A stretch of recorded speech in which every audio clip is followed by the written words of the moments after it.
శ్రీమాత్రే నమః. అమ్మతో ప్రయాణానికి స్వాగతం. అందరికీ కూడా ఆ అమ్మవారి ఆశీస్సులు ఎప్పుడూ కూడా ఉండాలని మనస్ఫూర్తిగా కోరుకుంటూ, ఈరోజు వైశాఖ మాసపు శుక్రవారం, పరమ పవిత్రమైనటువంటి ఈ రోజున భక్తి శ్రద్ధలతో ఈ కథ వినండి. పూర్వకాలంలో కావేరీ నదీ తీరంలో కృష్ణ శర్మ అనే సద్బ్రాహ్మణుడు ఉండేవాడు. అతను అనేక శాస్త్రాలలో ఎంతో ప్రావీణ్యం సంపాదించి ఆ ఊరిలో ఉన్నటువంటి వేద పాఠశాలలో ఉపాధ్యాయుడిగా పనిచేస్తూ ఉండేవాడు. అతని భార్య అన్నపూర్ణమ్మ. ఆమె ఎంతో గుణవంతురాలు. కృష్ణ శర్మకు 2 కుమారులు ఉండేవారు. ఆ ఇద్దరూ కూడా వేద పాఠశాలల్లోనే చదువుకుంటూ ఉండేవారు. కృష్ణ శర్మ భార్య అన్నపూర్ణమ్మ పేరుకు తగిన విధంగా చక్కగా ఇంటికి వచ్చిన వారందరినీ కూడా ఆదరిస్తూ ఉండేది.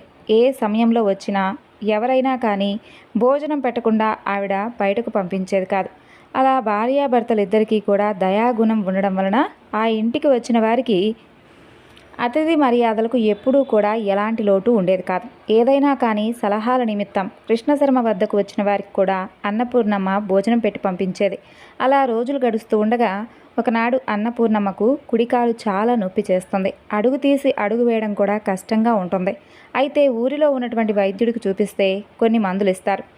2 మాసాలు వాడినా కూడా అంత ప్రయోజనం లేకపోతుంది. అన్నపూర్ణమ్మకు రోజు చీకటితోనే నిద్రలేచి బావిలో నీళ్లు తోడుకొని చన్నీటి స్నానం చేసే అలవాటు ఉంది. మడితోనే వంట వండి ప్రతిరోజు దుర్గామాతకు పూజ చేసి నైవేద్యం పెడుతూ ఉండేది. అలా ప్రతిరోజు క్రమం తప్పకుండా అమ్మవారికి నివేదన చేసేది. ఈ కాలు నొప్పి రావడంతో ఉదయాన్నే చీకటితో లేచి పెరట్లో బావి దగ్గరకు వెళ్ళడం కష్టంగా ఉంటుంది. ఏదో అలా నెట్టుకొస్తూ ఉంటుంది. అలా ఉండగా ఒకనాడు తెల్లవారుజామున అన్నపూర్ణమ్మ చీకట్లో కాలు ఏదో రాయి మీద పడి తూలి కింద పడుతుంది. అక్కడితో కాలు చాలా విపరీతంగా నొప్పి చేస్తుంది. వైద్యుడు వచ్చి ఆమెను చూసి 2 నెలలు మంచం మీదనే ఉండాలని చెబుతాడు.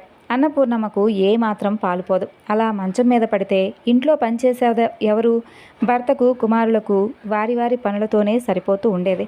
జగన్మాతకు ఉదయాన్నే నైవేద్యం ఎవరు పెడతారా అని ఎంతో బాధపడుతూ ఉండేది. ఇక భర్త ఆమెను ఊరడించి తాను మడి కట్టుకొని నైవేద్యం పెడతానని చెబుతాడు. అలా కృష్ణశర్మ భార్య బాధ చూడలేక అలా అంటాడే కానీ పాపం అతనికి వంట చేయడం తన వల్ల అస్సలు కాదు. అలా పనులన్నీ చేసుకొని వేద పాఠశాలకు వెళ్ళేటప్పటికీ చాలా ఆలస్యం అయ్యేది. భర్త పరిస్థితి చూసి అన్నపూర్ణమ్మ జగన్మాతను తన బాధ నుండి త్వరగా బయటపడవేయమని వేడుకుంటూ ఉండేది. అలా ఒకనాడు ఉదయం భర్త, పిల్లలు పాఠశాలకు వెళ్ళగానే ఒక 10 సంవత్సరాల వయసు కలిగినటువంటి పిల్ల వారింటికి వస్తుంది. అన్నపూర్ణమ్మ ఆమెను, ఎవరమ్మా నువ్వు, ఎందుకు వచ్చావు తల్లి అని అడుగుతుంది. అప్పుడు ఆ బాలిక అన్నపూర్ణమ్మతో, అమ్మా నేను పక్క ఊరిలో ఉంటాను. నా తల్లిదండ్రులు నన్ను ఒంటరిదాన్ని చేసి ఎటో దూరదేశాలకు వెళ్ళిపోయారు.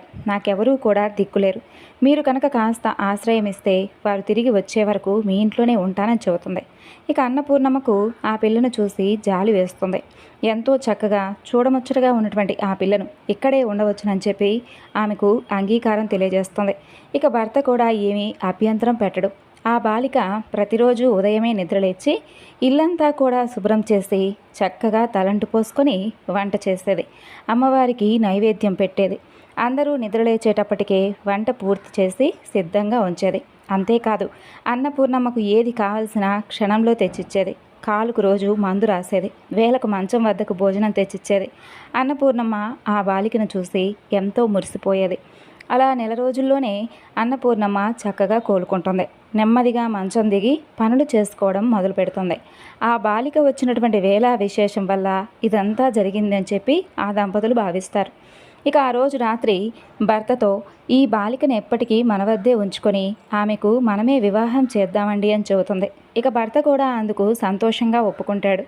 అన్నపూర్ణమ్మ సంతోషంగా నిద్రపోతుంది. అయితే నిద్రలో ఆమెకు ఒక అద్భుతమైనటువంటి దివ్యమైనటువంటి కల వస్తుంది. ఆ కలలో ఒక దేవత ప్రత్యక్షమవుతుంది. ఆ దేవత దుర్గామాత. అన్నపూర్ణమ్మ, నేను మీ దుర్గమ్మను, ఎల్లప్పుడూ నన్ను కొలిచేవారిని నిత్యం రక్షించేటటువంటి నీ తల్లిని. నువ్వంటే నాకెంతో అభిమానం తల్లి. అందుకే నేను బాలిక రూపంలో మీ ఇంటికి వచ్చాను. నువ్వు పూర్తిగా కోలుకున్నావుగా. ఇక నేను రేపు ఉదయం నుండి నీకు కనిపించను. మీ 2 దంపతుల యొక్క సౌశల్యం నన్నెంతో ఆనందింపచేసింది. మీ కుటుంబం కలకాలం సుఖంగా ఉంటారని చెప్పి మాయమవుతుంది.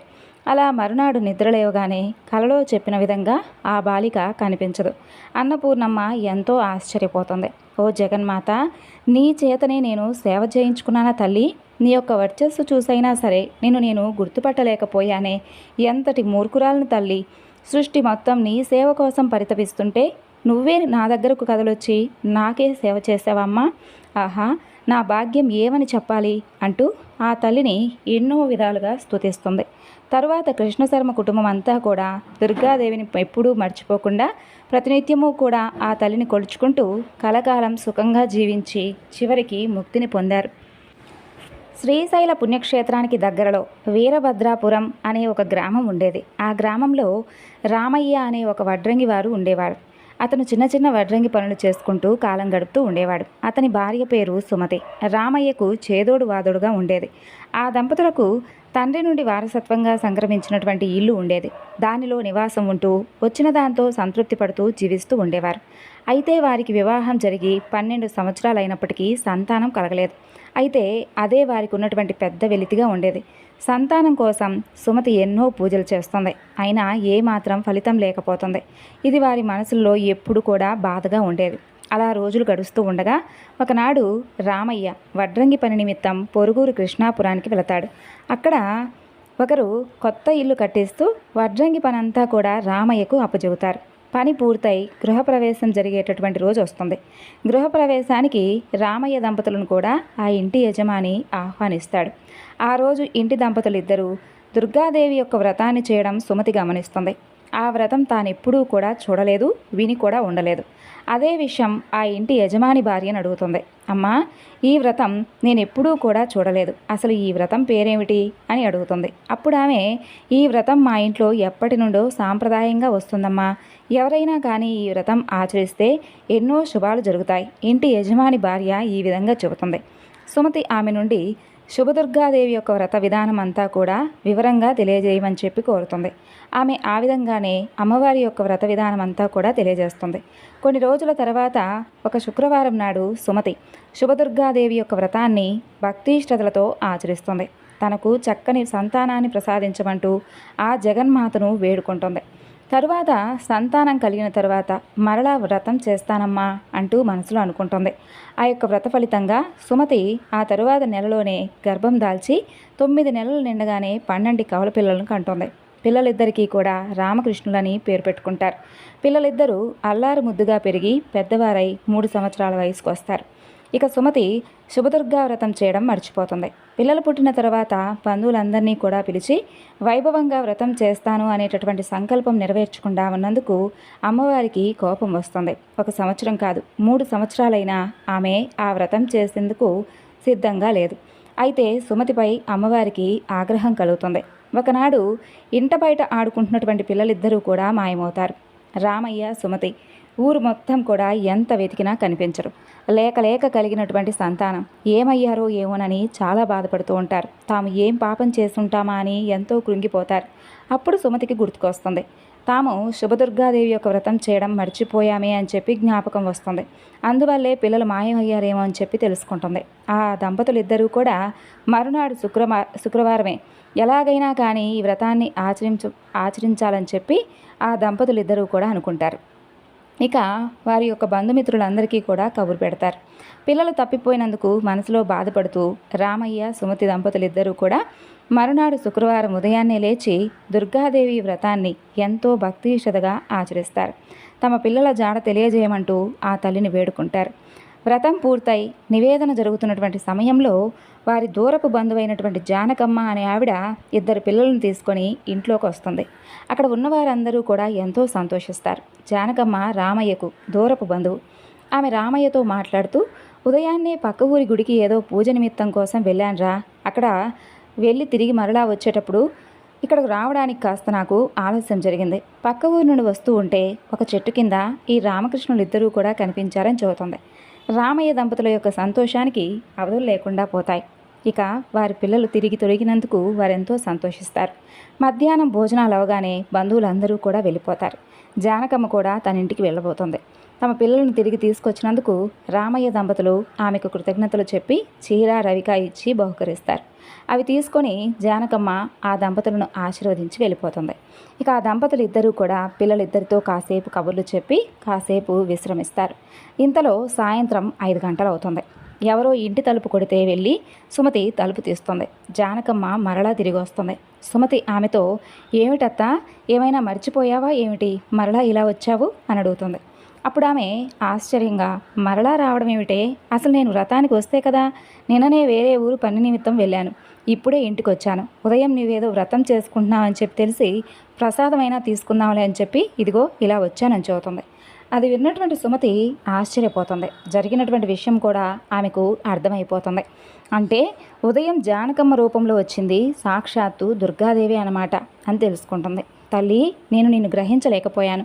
పిల్లలిద్దరినీ తీసుకురావడమే కాకుండా నాతో తాంబూలం కూడా తీసుకొని మరీ వెళ్ళావమ్మా, నీకు భక్తులంటే ఎంత అనుగ్రహం తల్లి అంటూ ఆ జగన్మాతను పరిపరి విధాలుగా స్తుతిస్తుంది. జరిగిందంతా తెలుసుకొని జానకమ్మ కూడా ఎంతో ఆశ్చర్యపోతుంది.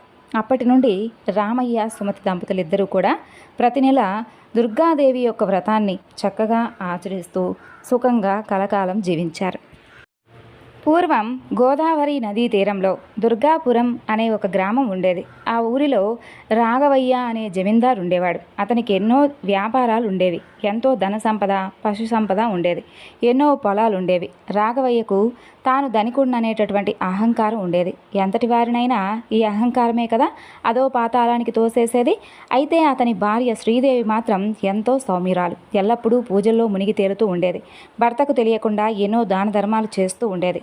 అన్నీ ఉన్నప్పటికీ వారికి సంతానం లేకపోవడం ఎంతో వెలితిగా ఉండేది. అయితే ఆ ఊరిలో ఎంతో పురాతనమైనటువంటి దుర్గాదేవి ఆలయం ఉండేది. ఆ ఆలయానికి ప్రతి సంవత్సరం ఆశ్వాయుజ మాసంలో నవరాత్రి ఉత్సవాలు పెద్ద ఎత్తున నిర్వహిస్తూ ఉండేవారు. ఆ ఉత్సవానికి చుట్టుపక్కల గ్రామాల నుండి ఎందరో భక్తులు వచ్చేవారు. ఆ యొక్క ఉత్సవాల నిర్వహణ కోసం ఎందరో ధనికులు పెద్ద ఎత్తున విరాళాలు కూడా ఇచ్చేవారు. అయితే ఆ ఆలయ ధర్మకర్తల మండలి అధ్యక్షుడు రాఘవయ్య మాత్రం చాలా కొద్ది సొమ్ము మాత్రమే ఇచ్చేవాడు. అది కూడా ఏదో తప్పదన్నట్లుగా ఇచ్చేవాడు.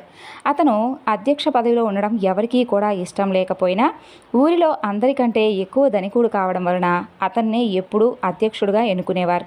గత కొన్ని సంవత్సరాలుగా నవరాత్రి ఉత్సవాలకు వచ్చేటటువంటి చందాల సొమ్ము కూడా కొంచెం తన సొంత పనులకు వాడుకుంటున్నట్లుగా ప్రజలు కూడా అనుమానించేవారు. కానీ రాఘవయ్య అవేమీ లెక్క చేయకుండా భక్తులు ఇచ్చినటువంటి సొమ్మును అనవసరంగా దుర్వినియోగం చేస్తూ ఉండేవాడు. అలా ఉండగా ఆ సంవత్సరం ఉత్సవాలు పెద్ద ఎత్తున జరుగుతాయి. పంటలు బాగా పండడం చేత రైతులు చందాల రూపంలో చాలా ఎక్కువ సొమ్మునిస్తారు. అంత సొమ్ము చూసేసరికి ఆ జమీందారుకు ఆశ పుడుతుంది. అందులో నుండి కొంచెం మాత్రమే ఉత్సవాలు ఖర్చు పెట్టి చాలా ధనం తన వ్యాపారాలకు మళ్లిస్తాడు. అలా కొన్ని సంవత్సరాలు జగన్మాత యొక్క సొమ్మును దుర్వినియోగం చేయడంతో ఆ తల్లికి ఆగ్రహం కలుగుతుంది. అంతే, నవరాత్రులైనటువంటి మరుసటి రోజే జమీందారుకు పక్షవాతం వచ్చి మంచాన పడతాడు. భార్య శ్రీదేవికి ఎంతో బాధ వేస్తుంది. తన భర్త చేసినటువంటి దుర్మార్గాల వల్ల ఈ విధంగా అనారోగ్యం పాలయ్యాడని చెప్పి భావిస్తుంది. అనారోగ్యం మాత్రమే కాదు, మరుసటి నెలలో వ్యాపారాలలో కూడా విపరీతమైనటువంటి నష్టం వస్తుంది. అకాల వర్షాలు కురిసి ఎంతో పంట నష్టం కూడా జరుగుతుంది. ఇక వ్యాపారాలలో నష్టం రావడంతో రాఘవయ్య ఎన్నో అప్పులు చేస్తాడు. అవి తీర్చడానికి పొలం కొద్దిగా అమ్మవలసినటువంటి పరిస్థితి వస్తుంది. అలా 2 సంవత్సరాలు గడిచేటప్పటికీ అతని వద్ద కేవలం 2 ఎకరాలు మిగులుతాయి. ఎన్ని మందులు వాడినా లాభం లేక మంచం మీదే ఉంటాడు. భార్య శ్రీదేవి తమను ఈ కష్టాల నుండి బయటపడవేయమంటూ ఎందరో దేవతలకు మొక్కుకుంటుంది. జమీందారుకు కూడా ఇప్పటికి తెలిసి వస్తుంది తాను జగన్మాత యొక్క సొమ్ము దుర్వినియోగం చేసినందుకే ఈ అనర్థాలన్నీ జరిగినట్లుగా గమనిస్తాడు. అలా ఉండగా ఒకనాడు ఎవరో సాధువు ఒక వ్యక్తి ఇంటి బయట నుంచొని భవతి భిక్షాందేహి అని పిలుస్తాడు. సమయానికి ఇంట్లో ఏమీ లేక శ్రీదేవి ఒక ఖర్జూరకాయ అతనికి దానంగా ఇస్తుంది. కళ్ళ నీటితో ఎంతో బాధతో ఉన్నటువంటి ఆ ఇల్లాలని చూసి ఆ సాధువు, అమ్మా, నీ కష్టాలన్నీ నాకు తెలిసాయి. నీవు దుర్గాదేవి యొక్క వ్రతాన్ని ఆచరించు, అన్నీ సర్దుకుంటాయి అని చెబుతాడు. ఇక శ్రీదేవి ఆ మర్నాడే దుర్గాదేవి యొక్క వ్రతం చేస్తానని మనసులో సంకల్పం చేసుకుంటుంది. అంతలో శ్రీదేవికి మరొక ఆలోచన వస్తుంది. ఈ వ్రతం నెల రోజుల పాటు ప్రతిరోజు కూడా చేస్తానమ్మా అని మనసులో అనుకుంటుంది. ఇక జమీందార్ భార్య శ్రీదేవి మర్నాడే మొదలుపెట్టి ఎంతో శ్రద్ధగా నెల రోజుల పాటు దుర్గాదేవి యొక్క వ్రతాన్ని భక్తి శ్రద్ధలతో ఆచరిస్తుంది. ప్రతిరోజు ఉదయమే లేచి స్నానం చేసి వ్రతం చేసేది. అలా నెల రోజులు చేయగానే చివరి రోజున శుక్రవారం నాడు వ్రతం పూర్తి కాగానే ఇంటి గుమ్మం ముందు ఎవరో దంపతులు పిలుస్తున్నట్లుగా అనిపించి బయటకు వెళుతుంది. ఇద్దరు బ్రాహ్మణ దంపతులు కనిపిస్తారు. శ్రీదేవితో వారు తాము పక్క ఊరికి వెళుతూ ఇంత భోజనం దొరుకుతుందేమోనని వచ్చాం తల్లి అని అంటారు. శ్రీదేవి వారిద్దరికీ అన్నం వడ్డిస్తుంది. ఆ దంపతులు ఇద్దరూ కూడా సంతోషంగా తింటారు. ఇక దుర్గాదేవి యొక్క ప్రసాదం కూడా స్వీకరిస్తారు. వారు తిరిగి వెళ్ళిపోతూ ఆమె చేతిలో ఒక చిన్న మూట ఉంచి, అమ్మా, ఇది కొద్దిపాటి ధనం, మేము వెళ్ళిన తర్వాత తీసి చూడు అని చెప్పి వెళ్ళిపోతారు. వారు వెళ్ళిన కాసేపటికి మూట విప్పి చూసినటువంటి శ్రీదేవి ఎంతో ఆశ్చర్యపోతుంది. ఎందుకంటే ఆ మూట నిండా బంగారు కాసులు. అంతేకాదు, ఆ మూటలో ఒక చిన్న శివలింగం కూడా ఉంటుంది. ఒక చిన్న అమ్మవారి విగ్రహం కూడా ఉంటాయి. ఆహా, సాక్షాత్తు ఆ యొక్క ఆది దంపతులే తనను కరుణించారని చెప్పి తెలుసుకుంటుంది. ప్రసాదం స్వీకరించడానికి సాక్షాత్తు పార్వతీ పరమేశ్వరులే బ్రాహ్మణ దంపతుల రూపంలో వచ్చారని తెలుసుకొని ఆమె ఎంతో ఆనందిస్తుంది. వారి అనుగ్రహంతో కొద్ది రోజుల్లోనే జమీందారు కూడా పూర్తిగా ఆరోగ్యవంతుడవుతాడు. అలా మెల్లమెల్లగా సంవత్సరంలోనే తిరిగి మునుపటి కంటే ఎంతో ధనవంతుడవుతాడు. జమీందారులో ఎంతో మార్పు వస్తుంది. ఆలయానికి బంగారు తాపడం చేయిస్తాడు. ఎంతో సన్మార్గంలో జీవించి అనతి కాలంలోనే చుట్టుపక్కల గ్రామాలలో గొప్ప ధర్మాత్ముడు, అంటే అంతకన్నా కూడా గొప్ప ధర్మాత్ముడు లేడు అనేటటువంటి గొప్ప పేరును తెచ్చుకుంటాడు. ఇక రాఘవయ్య, శ్రీదేవి దంపతులిద్దరూ కూడా కలకాలం జగన్మాతను సేవించుకుంటూ సుఖంగా జీవించి చివరికి ముక్తిని పొందారు. పూర్వం కృష్ణా తీరంలో శ్రీకాకుళం అనే గ్రామం ఉండేది. ఆ ఊరిలో రామాచారి అనే ఒక పేద బ్రాహ్మణుడు ఉండేవాడు. అతను వంశపారపర్యంగా వచ్చినటువంటి తన యొక్క పౌరోహిత్య వృత్తి చేసుకుంటూ సంసారాన్ని పోషించుకుంటూ ఉండేవాడు. అతని భార్య పేరు కోమలాంబ. ఆమె ఎంతో సౌమ్యురాలై భర్తకు సహకరిస్తూ సంసారాన్ని జాగ్రత్తగా గడుపుతూ వచ్చేది. ఆ దంపతులకు లేక ఇద్దరు కవలలు జన్మిస్తారు. ఇద్దరు ఆడపిల్లలే. ఆ పిల్లలకు లలిత, ప్రణతి అని పేర్లు పెట్టుకుంటారు. ఇద్దరిని అల్లారు ముద్దుగా పెంచి పెద్ద చేస్తారు. అలా ఉండగా వరుసగా 2 సంవత్సరాలు వర్షాలు పడక విపరీతమైనటువంటి కరువు పరిస్థితులు ఏర్పడతాయి. ప్రజలు తినడానికి ఆహారం లేక బాధపడుతూ ఉంటారు. ఆర్థిక పరిస్థితులు సరిగ్గా లేక పూజలు, వ్రతాలు ఇవేమీ చేయడం తగ్గిస్తారు. దానివలన రామాచారికి కూడా ఆదాయం తగ్గుతుంది. ఇల్లు గడవడం కష్టమవుతుంది. ఆడపిల్లలిద్దరికీ 18 సంవత్సరాల వయసు వస్తుంది. ఇంక పెళ్లి సంబంధాలు చూడాలని చెప్పి భావిస్తుండగా ఆ 2 సంవత్సరాలు ఏ సంపాదన లేక ఇల్లు గడవడమే చాలా కష్టంగా ఉంటుంది. ఇక వివాహాల గురించి ఆలోచన చేసేదెలా? రోజు రోజుకి ఇంట్లో ఉన్నటువంటి సరుకులన్నీ నిండుకున్నాయి. ఇక 2 రోజులైతే పూర్తిగా పస్తులుండేటటువంటి పరిస్థితి. కోమలాంబకు చాలా బాధగా ఉంటుంది. ఆమె ప్రతిరోజు కూడా దుర్గామాతను పూజిస్తూ ఉండేది. ప్రతినిత్యం ఆ తల్లితో తమను ఈ కష్టాల నుండి కాపాడమంటూ మొరపెట్టుకునేది. అయినా ఆ కుటుంబ పరిస్థితుల్లో ఏమాత్రం మార్పు రాకపోవడం వల్ల ఎంతో బాధపడేది. అలా ఒకనాటి రాత్రి ఇవే ఆలోచనలతో బాధపడుతూ నిద్రపోతుంది. ఆ తల్లిని ఎన్నో విధాలుగా వేడుకుంటూ ఎలాగైనా తమ కుటుంబాన్ని కరుణించమంటూ ప్రాధేయపడుతుంది. తరువాత ఆమెకు నిద్ర పట్టడం లేదు. మనసులో బాధ ఎక్కువ అవడం వలన కళ్ళు కూడా మూతపడలేదు. ఆ తల్లిని ప్రార్థిస్తూ ఉంటుంది. కాసేపటికి కళ్ళు మూతపడి చిన్న కునుకు పడుతుంది. నిద్రలో ఆమెకు ఒక కల వస్తుంది. ఆ కలలో కోమలాంబ ఎంతో బాధతో వడివడిగా అడుగులు వేస్తూ ఊరి చివరన ఉన్నటువంటి చెరువు వైపు వెళ్తుంది.